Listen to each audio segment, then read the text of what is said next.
Jay quittait Paris définitivement. Frédéric Beigbeder, cette ferme qu'il s'est procurée, détaille sur ce départ radical. C'est loin de Paris que Frédéric Beigbeder a fini par trouver la paix. Dans un petit village, il a retapé une petite ferme et y vit paisiblement avec son épouse Lara Micheli, comme confié à Gala. Frédéric Beigbeder a été pendant longtemps le roi de la débauche, des excès et des nuits parisiennes. Celui qui mène désormais une vie rangée au Pays Basque, à Guétari, avec sa femme Lara Micheli et ses enfants, a eu longtemps aussi une addiction à la cocaïne. Un jour, l'auteur de 99 francs a décidé de s'en sortir et s'est d'ailleurs éloigné au même moment du tumulte parisien, comme il l'a confié à Gala dans son podcast Le jour où ma vie a basculé. C'est peut être aussi à partir de ce moment-là que Jay décidait de quitter Paris, c'était donc en novembre 2009 et peu de temps après, je commençais à visiter des maisons dans le village où vivaient mes grands-parents et où mes parents se sont mariés. Et puis, Jay finit par acheter une petite ferme que Jay retapait et voilà ça a mis quelques années avant que je parte définitivement en 2016, a-t-il partagé.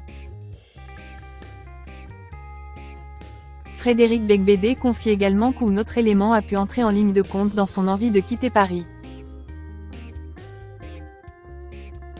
En 2018, l'auteur s'est en effet retrouvé au cœur d'une fusillade à Paris.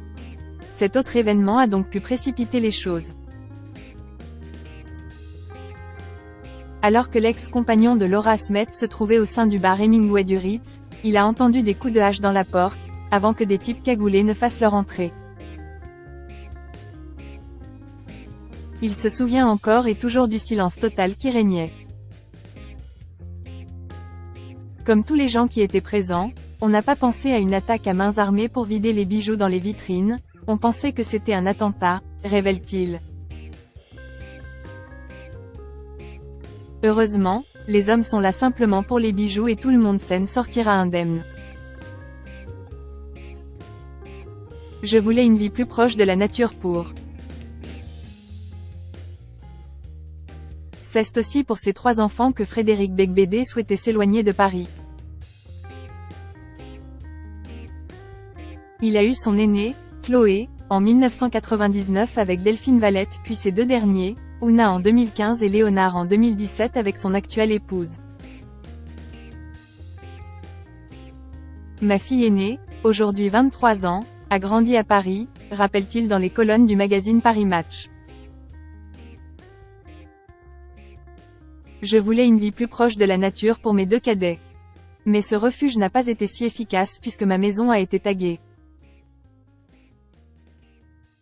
Les mots violeur et salaud ornaient alors sa façade, après qu'il venait de signer, quelque temps auparavant, la pétition des 343 salauds contre la pénalisation des clients de prostituées.